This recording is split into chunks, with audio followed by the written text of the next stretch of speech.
এটা জানতেন? জানতেন না। তো এই দোয়াটা হচ্ছে দোয়া কবুলের অস্ত্র। ঘুম থেকে ওঠার পর যদি এই দোয়াটা করে দোয়া করেন, ইনশাআল্লাহ দোয়া কবুল হয়ে যাবে ইনশাআল্লাহ। আমাদের জীবনে চাওয়া পাওয়ার কি অভাব আছে? প্রচুর চাওয়া পাওয়া।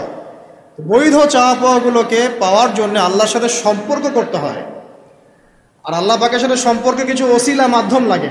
এই দোয়াগুলো হলো মাধ্যম, আমলগুলো হচ্ছে মাধ্যম। তো আল্লাহ পাক যেমনটা বলেছেন, ফাযকুরুনি আযকুরকুম ওয়াশকুরুলি ওয়ালা তাকফুরুন, তোমরা আমাকে স্মরণ করো, আমিও তোমাদেরকে স্মরণ করব। আল্লাহ পাক তো এভাবে বলেছেন, যখন একজন মানুষ মনে মনে আমাকে ডাকে, আমিও মনে মনে ওকে স্মরণ করি।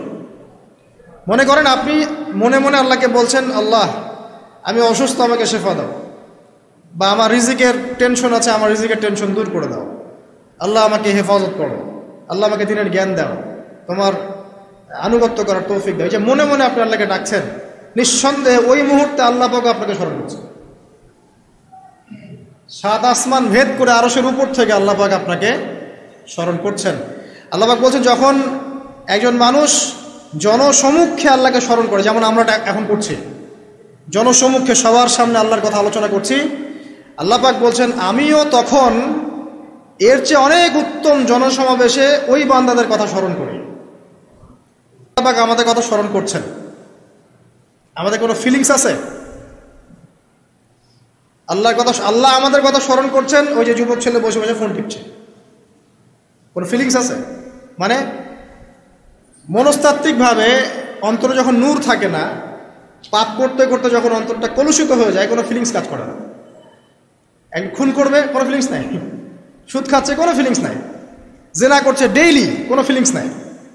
দেখবেন ঘুষ নিচ্ছে, দুর্নীতি করছে, মানুষের সম্পদ আত্মসাৎ করছে, যারা বলবেন ফিলিংসও নাই যে আমি একটা পাপ করছি।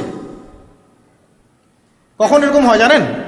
যখন এক কথায় যখন মানুষ পাপ করতে করতে করতে করতে, এই যে কলব বলে একটা কথা আছে, এই কলবের উপরে কালো কুৎসিত একটা মরিচা পড়ে যায়, তখন আর ফিলিংস কাজ করে না। তো ফিলিংস কাজ করানোর বুদ্ধি কি? 2টা বুদ্ধি আছে। এক, বেশি বেশি কোরআন তেলাওয়াত করা, তাহলে অন্তরের মরিচা দূর হয়ে যাবে ইনশাআল্লাহ। আর 2 হচ্ছে বেশি বেশি মৃত্যুর কথা স্মরণ করা, তাহলে মনের মধ্যে যে কালিমাগুলো আছে আস্তে আস্তে দূর হবে ইনশাআল্লাহ। মৃত্যুর কথা কে স্মরণ করে এখন? মানুষ তো চলাফেরা করে এমনভাবে যে কোনোদিন মরবেই না। কে স্মরণ করে? যে টেবিলের তল দিয়ে ঘুষ নিচ্ছে, ও স্মরণ করে মৌতের কথা? যে মেয়েটা বোরখা পরে যে ডেটিং করে বেড়াচ্ছে, জেনা করে বেড়াচ্ছে, ও কি মৃত্যুর কথা স্মরণ করে? যে ছেলেটা এখনকার যুব সমাজের বেশিরভাগই মাদকের সাথে সম্পৃক্ত, গার্লফ্রেন্ড বয়ফ্রেন্ড অ্যাফেয়ার্সে আছে, হ্যাঁ, টিকটক প্রজন্ম, আড্ডাবাজি করে সময় কাটায়, গুন্ডামি করে, মাস্তানি করে, এর মৌতের কোনো ফিকির আছে? একজনকে বড় দায়িত্ব দেওয়া হয়েছে, সবার সম্পদ লুটপাট করে খাচ্ছে, এর মৌতের ফিকির আছে নাকি? এর মধ্যে ফেরাউনি চেতনা এসেছে, আনা রব্বুকুমুল আলা, আমি মহান রব, আমি তোমাদের মহান রব। ওদের মধ্যে ওই চেতনা কাজ করছে যে সূরা মুমিনুনে যেটা বলা আছে, যে আমরা এখানেই জন্ম নেই, এখানেই মারা যাই, আমরা পুনরুত্থিত হব না। ইন হিয়া ইল্লা হায়াতুনা দুনিয়া নামুতু ওয়া নাহইয়া ওয়া মা নাহনু বিমাবউসিন, আমরা এই দুনিয়াতেই বাঁচি, দুনিয়াতেই মরি, আমাদের কোনো পুনরুত্থানের কিছু নাই। এদের চেতনা এমন। কে ফিকির করে মত? অথচ আপনি দেখছেন যে প্রতিনিয়তই কোনো কারণ ছাড়াই মানুষ নাই, কোনো কারণ লাগে না। এখন তো কারণ ব্যাখ্যা করতে আমরা পছন্দ করি, এই কারণে ওইটা হয়েছে, ওই কারণে এটা হয়েছে। এটাকে বলে কার্যকারণ তত্ত্ব। দর্শনের ভাষায় কি বলে? কার্যকারণ তত্ত্ব। এটা আপনারা ফিলোসফি পড়লে বুঝবেন। প্রত্যেকটা কাজের পিছনে একটা কারণ থাকে, আমরা কারণটা সার্চ করি বেশি। এখন কারণ ছাড়াই মানুষ ডেড। এই যে যাচ্ছে, উপরে একটা সুন্দর করে বড় একটা পাথর ঝুলছে, সব পাস হয়ে যাচ্ছে ওখান থেকে। মানে রাস্তায় কাজ চলছে, উপরে আবার একটা ঝুলছেও, আর মানুষ আবার অন্যিস দিয়ে যাতায়াতও করছে। তো যারা রাখছে ওদের ইন্টেলেকচুয়াল অবস্থা চিন্তা করেন, আর যারা আমরা তল দিয়ে যাচ্ছি তারও অবস্থা চিন্তা করেন। বুদ্ধিভিত্তিকভাবে আমরা কোন জায়গায় চিন্তা করেন? মানে মানুষ বিজি রোড দিয়ে যাচ্ছে, ওখানেই কাজ হচ্ছে, আবার যেখানে কাজ হচ্ছে দেখছি সেখানে আমরাও আবার তল দিয়ে যাচ্ছি। সবাই পাস হয়ে গেল, যাদের তাকদিরে লেখা ছিল মৌত, একদম মুহূর্তের মধ্যে শেষ। কি কারণ ব্যাখ্যা করবেন? কোনো সায়েন্স দিয়ে ব্যাখ্যা করতে পারবেন? পারবেন না।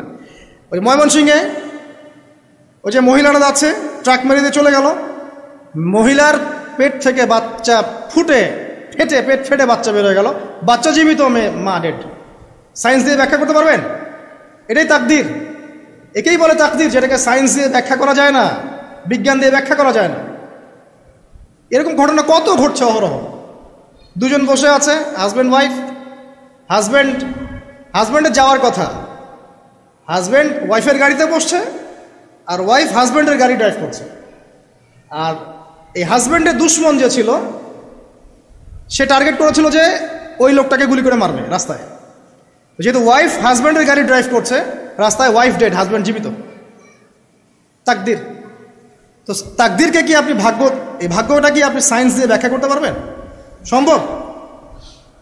অহরহ এরকম মৌতের ঘটনা ঘটছে। তারপরেও দেখবেন যুবকদের এই বিলাসিতা, এই আড্ডাবাজি, মেয়েদের পিছনে ঘোরা, এই যে মাদক সেবন করা, টিকটক করা, বুদ্ধি প্রতিবন্ধী প্রজন্মের মতো, এগুলো থামছে না। কোনো শিক্ষাই তারা নিতে যাচ্ছে না। বয়স হয়ে গেছে, অনেক বয়স, দেখবেন ওই যে চায়ের দোকানে বসে ক্যারাম খেলছে। বুড়া মানুষ, তার হায়াতের কতদিন বাকি আছে আল্লাহ ভালো জানেন। দেখবেন দিব্যি কোনো টেনশনই নাই, ক্যারাম বোর্ড খেলছে, ওখানে বসে লুডু খেলছে। দেখেন এই যে আপনাদের গ্রামাঞ্চলে যে চায়ের স্টলগুলো আছে, দেখবেন ওই যে টিভি ছেড়ে রেখে দিবে, ঘন্টার পর ঘন্টা টিভি চলছে, মানুষ চা খাবে 1 কাপ আর টিভি দেখবে 5 ঘন্টা। ওর যে হায়াতের কোনো মূল্যই তার কাছে নাই। আল্লাহ পাক তাকে একটা সময় দিয়ে পাঠিয়েছেন, কোনো ফিলিংসই নেই। অথচ মানুষ প্রতিদিন, দিনে রাতে, প্রত্যেক দিন মানুষ অহরহ মারা যাচ্ছে। যাদের ভিতরে মৌতের চিন্তা আছে তারা কিন্তু পাপ কম করলেও ফিরে আসে আল্লাহর দিকে, কারণ তাদের প্রতি মৌতের ফিকির আছে। আর যাদের মৃত্যুর কোনো চিন্তা নাই, তারা এই রাজনীতি বলেন, অর্থনীতি বলেন, সমাজনীতি বলেন, আর এই পরিবার আর ধর্ম বলেন, সমস্ত ক্ষেত্রে পাপ করে বেড়াবে, কোনো ফিকির নেই। আল্লাহ পাক আমাদেরকে মৌতের ফিকির করার তৌফিক দান করুন এবং পরকালের জীবনটাকে আসল জেনে দুনিয়ার কাজগুলো করার তৌফিক আল্লাহ পাক দান করুন। আসেন, তো এবার আপনি শুকরিয়া আদায় করছেন, আলহামদুলিল্লাহিল্লাযী আহইয়ানা বা'দা মা আমাতানা ওয়া ইলাইহিন নুশুর। আধা ঘন্টা আগে ঘুম থেকে উঠেছেন, এখন কি করবেন? বাথরুমে যাচ্ছেন। এই বাথরুম করাটাকে দুনিয়াবি কাজ না? এই কাজটা ইবাদত হবে যদি আমি ঢোকার সময় বাম পা দিয়ে ঢুকি আর বলি, কি বলি? আল্লাহুম্মা ইন্নী আউযু বিকা মিনাল খুবসি ওয়াল খাবাইস। এখন বাথরুম করতে আপনার 10 মিনিট লাগুক আর 15 মিনিট লাগুক আর 5 মিনিট লাগুক, এই পুরো সময়টা নেকি পাবে না। সুবহানাল্লাহ। আর কি চাই? বের হব, এখন বের হওয়ার সময় কি বলবো? গুফরানাকা, নেকি পাচ্ছেন। একটা দোয়া আছে, আলহামদুলিল্লাহিল্লাযী আযহাবা আনিল আযান ওয়া আফানি গুফরানাকা। এবার আপনি ওযু করবেন। ওযুটা ধীর স্থিরভাবে করবেন, তাড়াহুড়া করবেন না। ওযুর প্রত্যেকটা অঙ্গ প্রত্যঙ্গ 3 বার করে ধোয়ার চেষ্টা করবেন। শুধু মাথা মাসে হবে কয়বার?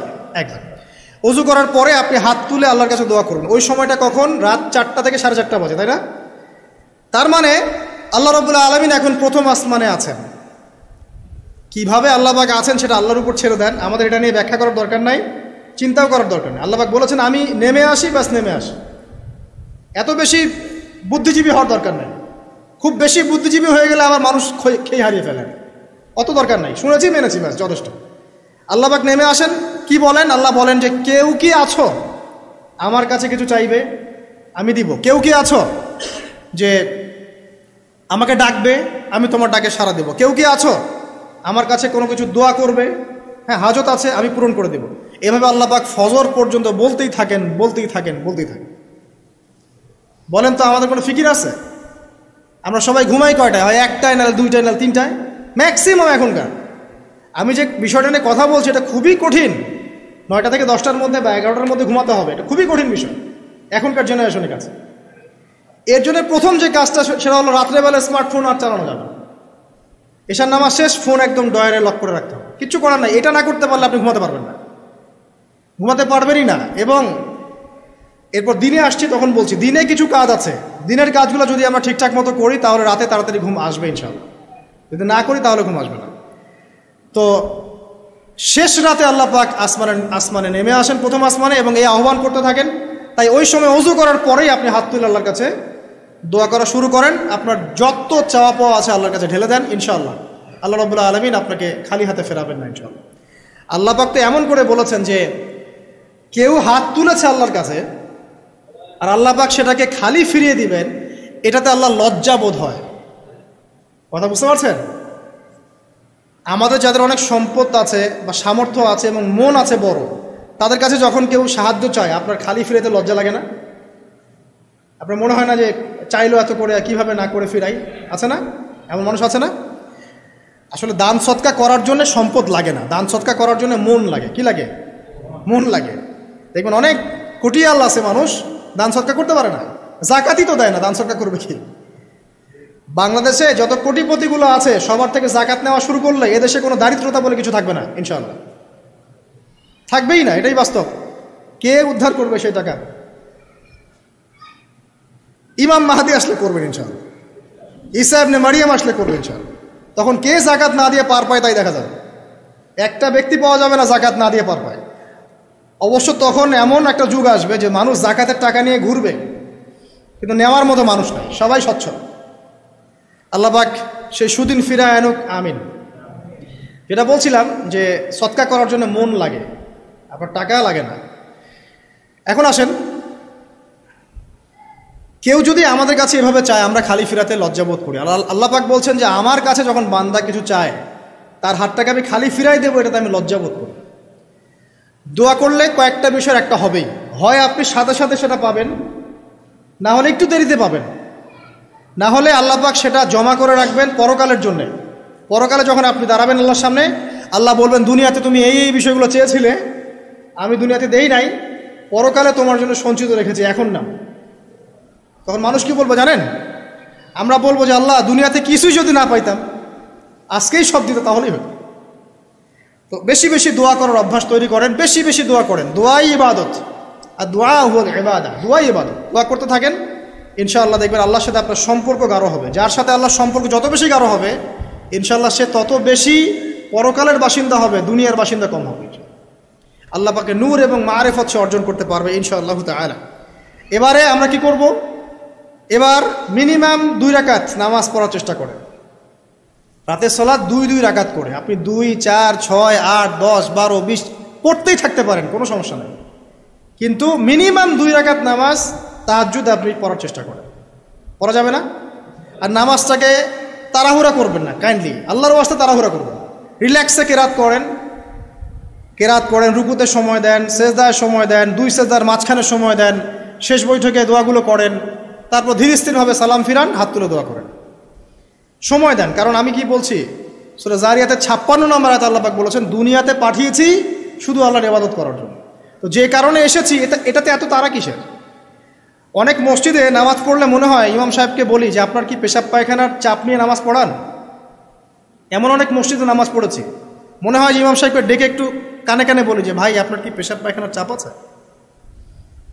মানে 4 রাকাত নামাজ 3 মিনিটের শেষ, 4 রাকাত নামাজ 4 মিনিটের শেষ, এত তাড়াহুড়ার কি আছে? হ্যাঁ, জামাতে নামাজ সংক্ষিপ্ত করতো, তাই বলে কি এত সংক্ষিপ্ত নাকি রুকু করার টাইম পাওয়া যায় না, সেজদা করার টাইম পাওয়া যায় না? তোরা নামাজে ধীর স্থিরতা এবং খুশুটা খুব ইম্পর্টেন্ট। নামাজে কোথায় হাত বাঁধলেন এটা নিয়ে তর্ক না করে, নামাজের একাগ্রতা মনোযোগ কতটুকু আসছে এটা নিয়ে তর্ক করেন। ভিতরের রুহটাই আসল, আধ্যাত্মিকত্বটাই আসল। হ্যাঁ, একজন ভাই হাত বেঁধেছে মনে করেন এখানে, কেউ বেঁধেছে এখানে, এটা নিয়ে ঝগড়া করেন। দেখেন নামাজে কতটুকু ফোকাস, মনোযোগ কতটুকু থাকছে, কতটুকু নামাজে আপনি দোয়া করতে শিখছেন, সেজদায় আল্লাহকে পাইতে শিখছেন, নামাজ পড়ে কি ফিল হচ্ছে যে আমি আল্লাহর সাথে কথা বলছি, আল্লাহ আমার কথা শুনছেন? আমরা তো মেকানিক্যাল নামাজ অভ্যস্ত এখন, মানে দুনিয়ার কাজের চাপ এত বেশি, জাস্ট মসজিদে যাবো, ঢুকবো, বেরো, চলে আসবো, হাজিরা দিতে আসছি মনে হয়, সিগনেচার করবো, চলে যাবো, ভাবটা এমন। এত তারা কিসের ভাই? ওমা খালাকতুল জিন্না ওয়াল ইনসা ইল্লা লিয়াবুদুন, শুধু ইবাদত করার জন্যই সৃষ্টি করেছে তোমাদেরকে। তো মসজিদে তো তাড়াহুড়া কেন? রিল্যাক্স থাকেন, মসজিদে রিল্যাক্সে নামাজ পড়েন, সময় নেন। ফজরের নামাজ পড়ার আগে আপনি বাসার থেকে 2 রাকাত সুন্নত পড়ে আসতে পারেন, এটা আরেকটা ভালো আমল। কারণ নবী সাল্লাল্লাহু আলাইহি ওয়াসাল্লাম সুন্নত নামাজগুলো কি করতেন? বাসায় করতেন। এতে বাসার মধ্যে বরকত হবে, শয়তান দূর হয়ে যাবে ইনশাআল্লাহ। এই যে তাহাজ্জুদ আপনি 2, 4, 8, 10 যত পারেন পড়েন, মিনিমাম 2 রাকাত পড়েন, ধীর স্থিরভাবে পড়েন। নামাজ শেষ করে আবার আল্লাহর কাছে দোয়া করেন, দেখবেন যে ইনশাআল্লাহ আপনার দোয়া কবুল হবে। আর দোয়া যে কবুল হয় এটা আপনি নিজেই বুঝতে পারবেন, নিজেই বুঝবেন, কারো কাছে যাওয়া লাগবে না। এবার ফজরের সালাতের সময় হয়ে গেল, আজান হচ্ছে, আজানের জবাব দিয়ে ব্যাস হেঁটে হেঁটে মসজিদ, প্রত্যেক পদক্ষেপ হেঁটে যাব আর দোয়া করব। কি দোয়া করব? যে আল্লাহ আমাকে নূর দান করুন। কি দান করুন? আল্লাহুম্মা ইজআল ফি কলবি নূরা ওয়া ফি লিসানি নূরা ওয়া ফি সামঈ নূরা ওয়া ফি বাসরি নূরা ওয়া আন ইয়ামিনি নূরান ওয়া আন শিমালি নূরান ওয়া মিন ফাওকি নূরা ওয়া মিন তাহতি নূরা আল্লাহুম্মা ইজআল ফি নাফসি নূরা। মানে এর অর্থ হচ্ছে আল্লাহ আপনি আমার ডানে বামে সামনে পিছনে শরীরে আত্মায় দেহে সবখানে আল্লাহ আপনার নূর দান করুন। নূর কেন? কারণ দুনিয়ার মধ্যে অনেক অন্ধকার, অন্ধকার না? সব জাহিলিয়াতের অন্ধকার। এখানে পথ চলতে হলে নূর লাগবে, আলো লাগবে। এটা কে দিবে? আল্লাহ দিবে। কবর বড় অন্ধকার, ওখানে থাকতে হলে ভালোভাবে কি লাগবে? আলো লাগবে। হাসরের মাঠ অন্ধকার, ওখানে ভালোভাবে থাকতে হলে কি লাগবে? আলো লাগবে। এই জন্যে নামাজে যাওয়ার সময় অন্ধকার সময় এই দোয়াগুলো করতে হয়। আর তার আগে একটা কথা বলতে ভুলে গেছি, বাসা থেকে যে বের হচ্ছেন তখন কি পড়বেন? কি পড়বেন? বিসমিল্লাহি তাওয়াক্কালতু আলাল্লাহ ওয়ালা হাওলা ওয়ালা কুওয়াতা ইল্লা বিল্লাহ। এটা পড়ে বের হলে শয়তান দূরে চলে যাবে, ফেরেশতা আপনার কাছে চলে আসবে। এবার নামাজে আসলাম, জামাতের সাথে নামাজ পড়বেন, ফজরের নামাজ, এবং ফজরের সালাতের কেরাতটা লম্বা করার চেষ্টা করবেন। এটা সুন্নাত, ফজরের সালাতের কেরাত লম্বা করা সুন্নাত। এবং নামাজ শেষ হওয়ার সাথে সাথেই উঠে চলে যাবেন না। নামাজ শেষ, এবার আপনি ওখানে বসে থাকবেন, বসে বসে জিকির আজগারগুলো করবেন। কি কি জিকির করবেন আমি কয়েকটা আপনাদেরকে শিখিয়ে দিচ্ছি, বাকিগুলো আপনারা কিতাব থেকে শিখে নেবেন। সালাম ফেরানো শেষ, প্রথমে একবার আল্লাহু আকবার, তারপরে 3 বার আস্তাগফিরুল্লাহ আস্তাগফিরুল্লাহ আস্তাগফিরুল্লাহ। এরপরে পড়বেন আল্লাহুম্মা আনতাস সালাম ওয়া মিনকাস সালাম তাবারাকতা ইয়া যাল জালালি ওয়াল ইকরাম পড়বেন। তারপরে আল্লাহুম্মা আইন্নি আলা যিকরিক ওয়া শুকরিকা ওয়া হুসনি ইবাদাতিক। এরপরে পড়তে পারেন আয়াতুল কুরসি, যেটা একটু আগে বলেছি, তাসবিহাত সুবহানাল্লাহ আলহামদুলিল্লাহ আল্লাহু আকবার 33 33 33, পরে কালিমা শাহাদা, অথবা 10 10 10ও পড়ার দলিল আছে। এরপরে পড়বেন সুবহানাল্লাহি ওয়া বিহামদিহি আদাদা খালকিহি ওয়া রিদা নাফসিহি ওয়া জিনাতা আরশিহি ওয়া মিদাদা কালিমাতি 3 বার, এটা 3 বার। তারপর 3 কুল 3 বার করে, সূরা ইখলাস 3 বার, ফালাক 3 বার, নাস 3 বার, সূরা হাশরের শেষ 3 আয়াত একবার। এরপরে পড়বেন সাইয়্যিদুল ইস্তিগফার, মানে সমস্ত ইস্তিগফারের শ্রেষ্ঠ ইস্তিগফার। এটা কোনটা? কোনটা? আল্লাহুম্মা আনতা রাব্বি লা ইলাহা ইল্লা আনতা খালাকতানি আনা আবদুক ওয়া আনা আলা আহদিক ওয়া ওয়া'দিক মাসতাতা'তু আউযু বিকা মিন শাররি মা সানা'ত আবুউ লাকা বিনি'মাতিকা আলাইহি ওয়া আবুউ বিযানবি ফাগফিরলি ফাইন্নাহু লা ইয়াগফিরু যুনুবা ইল্লা আনতা। এটা যে পড়বে সকালে পড়ে যদি রাতের মধ্যে মারা যায় জান্নাত ইনশাআল্লাহ, আবার সন্ধ্যায় পড়ে যদি সকালের আগে মারা যায় জান্নাত ইনশাআল্লাহ। এত বড় অস্ত্র, এত বড় একটা সুযোগ। এরপরে পড়বেন আমার পছন্দের কয়েকটা, আউযু বিকালিমাতিল্লাহি তাম্মাতি মিন শাররি মা খালাক 3 বার। এটা যদি আপনি পড়েন আপনি দৃশ্য অদৃশ্যের ক্ষতি থেকে বেঁচে থাকবেন ইনশাআল্লাহ। দুষ্ট জিন শয়তানও আপনার কোনো ক্ষতি করতে পারবে না ইনশাআল্লাহ। আর একটা খুবই শক্তিশালী দোয়া আছে, সেটা হলো বিসমিল্লাহিল্লাযী লা ইয়াদুররু মা ইসমিহি শাইউন ফিল আরদ ওয়ালা ফিস সামা ওয়া হুয়াস সামিউল আলিম 3 বার করে। এইটা যে পড়বে, এই যে জিন বলেন, ভূত বলেন, যে পেতনি বলেন, যেগুলো আমরা ভয় পাই, ঠিক আছে, চোখ লাগা বলেন, বদনজর বলেন, যা যা আছে, হিংসুকের হিংসা, কোনো কিছুই আপনার কোনো ক্ষতি করবে না ইনশাআল্লাহ। এবং ইনশাআল্লাহ আপনি হঠাৎ মৃত্যুবরণ থেকে বেঁচে থাকবেন ইনশাআল্লাহ, হঠাৎ মৃত্যুবরণ থেকে। এটা কিন্তু সবার জন্য নিয়ামত না, এটা সবার জন্য নিয়ামত না। তারপরে আসেন